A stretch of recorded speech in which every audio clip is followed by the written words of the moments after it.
Bien, bonjour à toutes et à tous. Luc m'a ôté mes premiers mots de la bouche, puisque je souhaitais évidemment commencer par remercier effectivement tous les artisans de cette journée qui est, comme vient de le dire Luc, une journée très importante pour nous. Et je suis, à titre personnel, citoyen, militant et politique, particulièrement fière et heureuse, à peine plus d'un an après nos premières assises nationales pour l'écosocialisme, qui s'étaient tenues le 1er décembre 2012 à Paris, et bien d'ouvrir ce volet mère de notre projet écosocialiste. Et on sait que dans cette époque parfois troublée, nous avons bien besoin d'un projet qui soit fédérateur. Et quoi de mieux pour fédérer que la mer et les océans, qui représentent 70% de la surface de notre planète et concernent donc toutes et tous, tout le monde, partout sur la planète et chaque jour qui passe. Hélas, trop souvent, lorsque les grands dirigeants de ce monde s'y intéressent, c'est généralement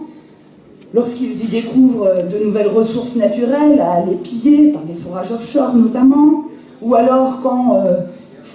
face au dérèglement climatique, de nouveaux couloirs maritimes se dégagent grâce ou à cause de la fonte des glaces, ou encore pour y procéder à de la surpêche, ou enfin pour y transporter à la surface des mers des hydrocarbures au risque des marées noires, comme nous en avons hélas déjà connu. Mais parfois, des hommes et des femmes s'intéressent aussi à la mer comme à un écosystème vivant, à découvrir pour mieux le préserver. C'est le cas notamment de nouvelles expéditions dans le Pacifique Nord, organisées pour étudier cette immense zone équivalente à 6 fois la superficie de la France, qui est hélas aujourd'hui parsemée de résidus de déchets. Les courants, qu'on appelle gyres océaniques, ont en effet transformé cette surface, cette zone qui agit un peu comme un œil du cyclone et où viennent finalement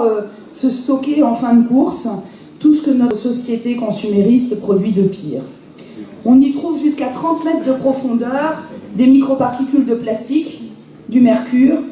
du PCB,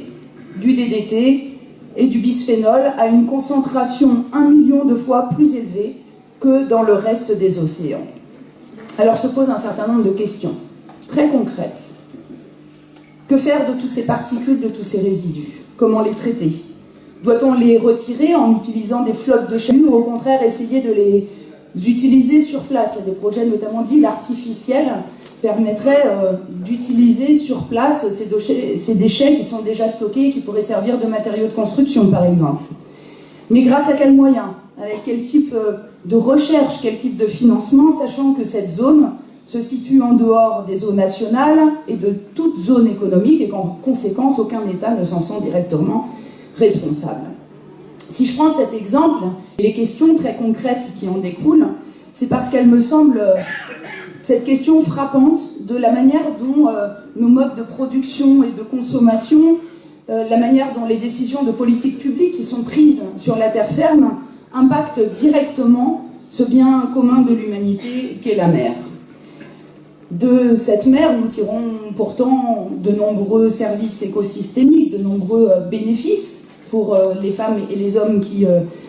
vivent sur la planète, que ce soit le stockage naturel de carbone, puisque les océans servent depuis carbone face aux émissions de gaz à effet de serre, que ce soit en matière d'alimentation, de sel, de pêche, d'algues, d'énergie et de transport, comme on aura l'occasion de le voir tout au long de cette journée. Il était donc grand temps que le débat citoyen et la scène politique s'emparent enfin de ce sujet. C'est un thème, comme vous le savez, que nous avons porté avec Jean-Luc Mélenchon, notre candidat pendant la campagne présidentielle, mais qui restait à approfondir, à débroussailler, à préciser, en précisant notamment ce que nous entendons par l'économie de la mer, comment concilier l'usage des ressources maritimes avec l'impératif écologique et le devoir de préservation de ces ressources, en se posant la question de savoir quel type de politique nous souhaitons mener pour les littoraux, les mers australes, quelle gestion des ports et du transport de marchandises, quid évidemment des emplois, du tourisme, des énergies marines renouvelables, comment les territoires d'outre-mer pourraient-ils devenir des laboratoires concrets de l'écosocialisme? Et puis bien sûr, car c'est aussi un thème, vous le savez, qui nous tient à cœur, quel avenir et quel type de coopération pour la Méditerranée? Alors, cette journée, elle s'inscrit bien sûr dans ce projet écosocialiste dont je parlais. Juste un petit retour sur l'année écoulée depuis les premières assises nationales. Nous en avons tiré, vous le savez, un premier manifeste pour l'écosocialisme qui décrit en 18 thèses la manière dont nous pouvons aujourd'hui combiner ce que la tradition de gauche socialiste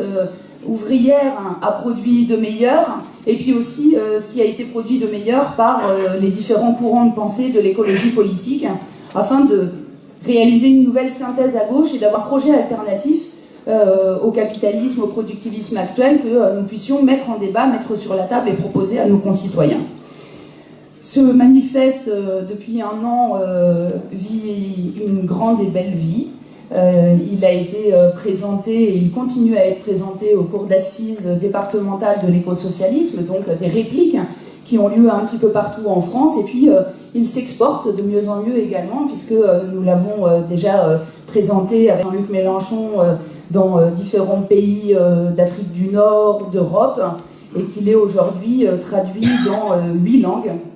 puisqu'il est traduit, je ne résiste pas au plaisir de les citer quand même, en anglais, en allemand, en italien, en espagnol, en portugais, en grec, en japonais, en russe et en néerlandais. Voilà. Donc c'est un bel enthousiasme que nous avons autour de ce projet écosocialiste.